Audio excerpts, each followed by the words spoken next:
Greetings and shalom. I'm Adrian Scott, and I welcome you to Truth and Testimony, the broadcast.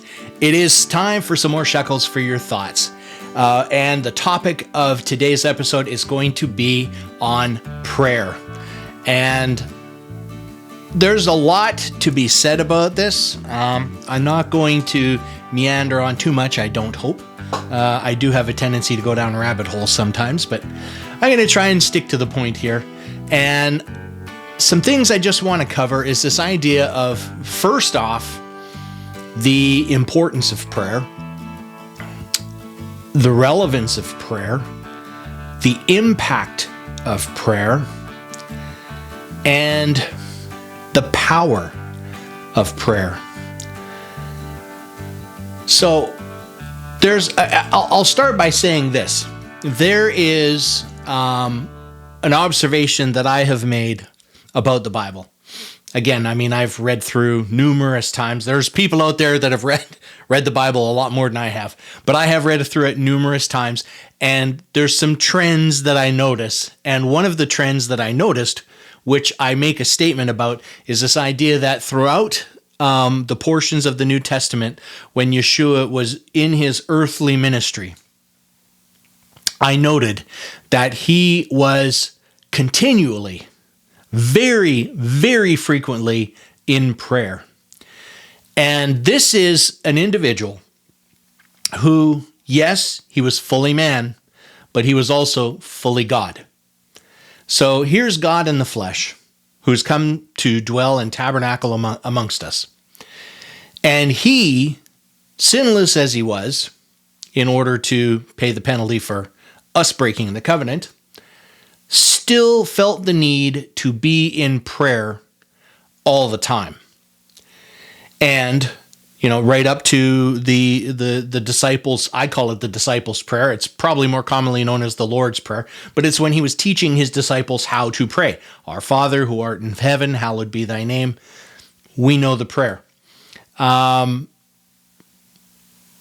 So with, that he did it all the time, he was teaching his disciples how to pray properly, how to do it well, and demonstrating and being an example for everyone around him of prayer. Now, if he felt the need to pray that much, how much more do we need it? I'll leave you with that question for a minute. So that's an observation that I made.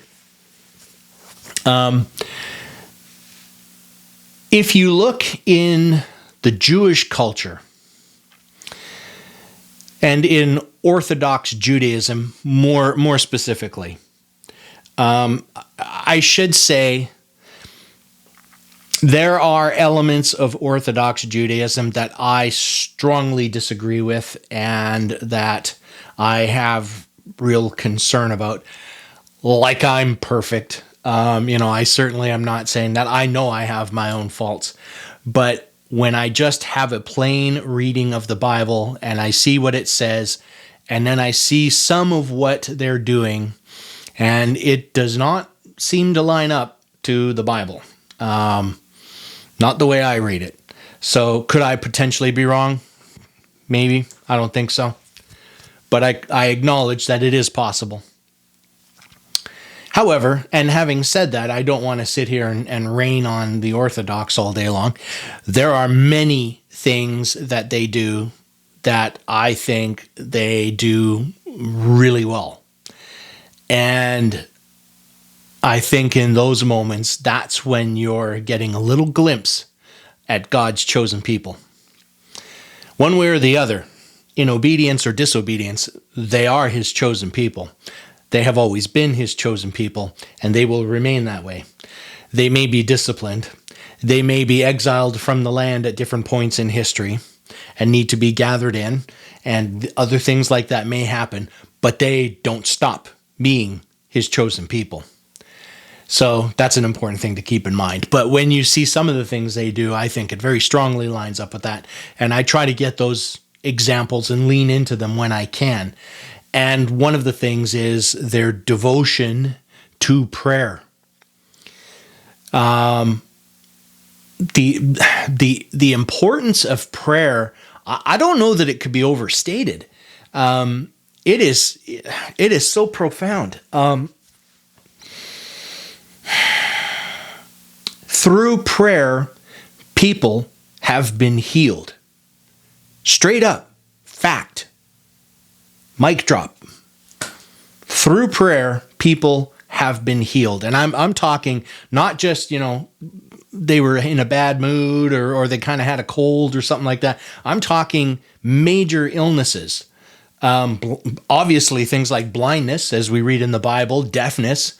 But I mean, we could go right up to serious diseases. I remember, this is one example of a testimony that I heard. There was a Hebrew roots speaker that I very, very much respect and enjoy listening to. And I was blessed to have the opportunity to see a couple of his conferences. And I would have liked to have seen more, but I'm certainly happy to have seen the ones that I did, to have that opportunity. But he recounted a story about how he was doing a conference at this one particular, I don't know if it was in a church. They might have rented a community hall or something like that. But he was doing a conference anyways, Hebrew Roots Conference. And most times those conferences would pretty much run all weekend. You would show up Friday evening, which in the Messianic Hebrew Roots thought is the beginning of the Sabbath, and would run through until Saturday evening. There's different interpretations of what time to what time. The Bible says sundown to sundown, but there's a lot to be said about that. I'm not going to unpack all of that right now. But whenever particular groups start and stop their Shabbat, the Shabbat starts Friday evening and ends Saturday evening. That's it. But they'll continue even teaching into Sunday, and they'll make it a full weekend show. Often, I mean, it's nice because on the Shabbat, on the Saturday, they will teach, but there won't be anything for sale because it's a day of rest. We're not to spend money. We're not to have servants. The servants are to rest as well. So, we abstain from all of those things, and there's no purchasing of stuff on that day. And that's generally one of the conditions that most people, I think, generally tend to follow. But then on Sunday, they'll have the opportunity to open up their tables and sell their teachings on DVDs and any other merchandise that they might have available. Usually teachings, books, resources like that, sometimes some other stuff. But so it would run all weekend. That's the long and short of it. Is the long and short of it. Is that the right? Is that the right? Short and skinny. Whatever. That's the summary of it. There we go. That's the summary of it, is they'll often run all weekend. And such was the case here. And one of the people that went to this one particular conference from this individual was paraplegic and arrived in a wheelchair. Long story short, at the end of the conference, I don't remember all the details, but ultimately this person left the conference no longer in a wheelchair. This wasn't someone with weak legs. This was a paraplegic. They had lost the use of their legs. And now they stood up out of their wheelchair. I think that was it. They saw the empty wheelchair and they were wondering what happened. And somebody said they saw them walk out of this conference. So they showed up in a wheelchair and they left not in a wheelchair. And there's lots of prayers throughout those conferences. They'll often do prayers over break times and stuff like that. There's a passage in the Bible that says, when you have eaten and are satisfied, give thanks to God for the land and the crops that he's blessed you with, all of the abundance of food that you have. And that in itself is another little prayer. There's morning prayers, there's evening prayers, there's prayers to start the Shabbat, there's prayers to start the different appointed days of Yehovah, of Yahweh. So there's, the opportunities are almost boundless. And as I was saying, I mean, it does show that prayer has healed people. Prayer also recharges you. It reinvigorates you. It is that communication bridge to the Father. And that in and of itself can completely turn someone's day or week around. It is healing. It is therapeutic. It is, yeah, it's an amazing thing to do. My wife and I, in our house, we say a prayer every night before we're going to bed, and we include the kids with this. This is something we like to do as a family. In the morning, before we even get out of bed, the alarm goes off. We'll lay there for a minute, kind of wake up a little bit, and then the wife and I will do our own little private prayer to start the day. And as I'm driving to work, I'll be offering up a prayer and communicating with my Father in heaven. On my way home, I will do the same thing. As opportunities present themselves, even at my work, I will take an opportunity right there, and I'll say a little prayer. And there's in our estimation, the way we do it, there's different kinds of prayers. I think probably the one that we lean on the most are just prayers of gratitude. So I guess that's another point, is there's different kinds of prayer for different purposes. I think prayers of gratitude are a big one. Particularly, it's easy to be thankful when things are going well. But if you're having a particularly bad day or a bad week or a bad month or a bad year, right, to take an opportunity to pray to the Father and thank Him anyway. Because you know what? Part of what He does is He introduces those trials and tribulations to test you, to see if you're willing to follow Him and follow His word. It's not a punishment. It is a refining. It is a strengthening. It is an education. It is teaching wisdom and patience. So even on those bad times, in fact, maybe in those bad times, it's even bigger time to do those prayers of gratitude. There's also prayers of petition. This is where, somebody is ill and they're asking, can you please, ask your church or your community or whatever, can you pray for this person for healing? And so there's prayers of petition that maybe we're hoping to do a very significant trip in the end of 2025 here. As of the recording of this, we're in August of 2025. So towards the end of the year, we have big plans for a trip. And this is not going to be an inexpensive trip. But the main reason we want to do this is my wife's mother is on the older side and her health is in decline. And this is something she has asked. She'd like to do this. She'd like to have this family function. And we don't want to miss that opportunity and then something, God forbid, happens to her sooner rather than later. We'd like her to be around as long as utterly possible. But that something did happen. And then we'd constantly have this regret, that why didn't we do it? Why couldn't we see her? And now you've missed out on that opportunity that you can never get again here in this lifetime. And so, we have been very much in prayer that the provisions needed will be there for us to do this. We're doing everything we can, but times are tough for a lot of people, and it's no different for us. It's not like we're swimming in money over here. We're very blessed, but it's still tight from time to time. And so we are praying about that. We're praying that provision will be made for us to be able to do this trip. Not so that we can spend money, but so that we can spend this time with her mother that, like I said, if anything were to happen, we'd have that opportunity. She could have that time with us. We could have that time with her, because I know a lot of people personally that have had opportunities where they've lost a close person to them, a direct family member or a friend or something, and they didn't have that opportunity.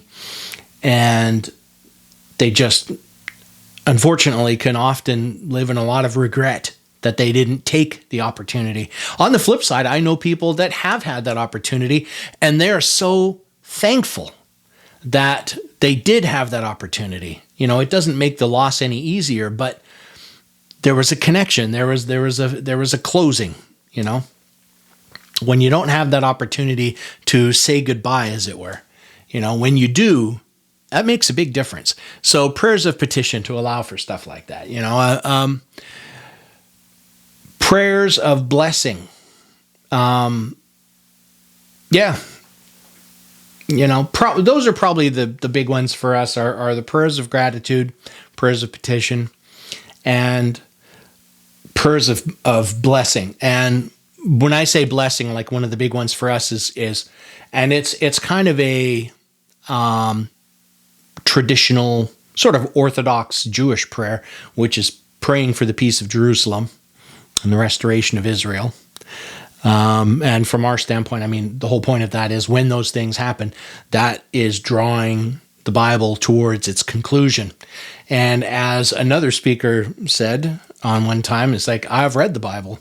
I've read ahead. I've read the whole thing. And guess what? We win, So we know what's going to come at the end. There's going to be a rough time to get there, but we know what's coming at the end. And we win, So just pray for that blessing, that people would have the opportunity to find their way to God if they've left that path, to find their way back to the path, to have someone put in their path that can help lead them there. That's another quick little one. Oftentimes people have thought that the primary function of a prophet in the Bible was to foretell the future. But my understanding is that's not the primary function. The primary function of the prophet was to lead the people back to God, right? And then ultimately, if you did not go back to God, if you did not repent, if you did not get back into that sheepfold, then he would tell you what the outcome would be. Then he would tell your future. But the main function was to be that shepherd, that would a shepherd to lead people back into the flock, to keep them in the sheepfold, because one thing that I think is one of the truest statements I've ever said, there is straight up nowhere safer to be. There is nowhere safer to be than in the will of God. Right? Having said that, it doesn't mean good and bad things can't happen to you, but it's still the safest place to be is in the will of God. And the prophet's job was to get people back to that point. That was the primary function. So prayers of gratitude for all those things to happen, for the sun and the rain, for, the seasons in their times, for safe travels, all of those things. Yeah, so prayer. And as nice as it is to be able to pray with others, don't be afraid to pray on your own, right? I think God's got a pretty good attention span. He can listen to you pray frequently. But I think the big thing is come from the heart, right? This is one of the issues that I can have with some people where it's like they're almost praying out of obligation. They're doing it out of rote rather than out of desire. And to me, that can be a problem because ultimately, for all of our shortcomings and everything else, God is judging the heart. Having said all of that, I encourage you, say a prayer tonight. If you've got a family, you say it with your family. If you can call someone, call them and do it. If you don't have any of that, pray on your own. But pray. End your day with a prayer. Start your day with a prayer. And as the opportunities present themselves, don't be afraid to take them. It doesn't have to be long. It doesn't have to be in a fancy format or anything else. It's just as simple as our Father in heaven, thank you for today. Thank you for all of the blessings that you give us. Thank you for our daily bread.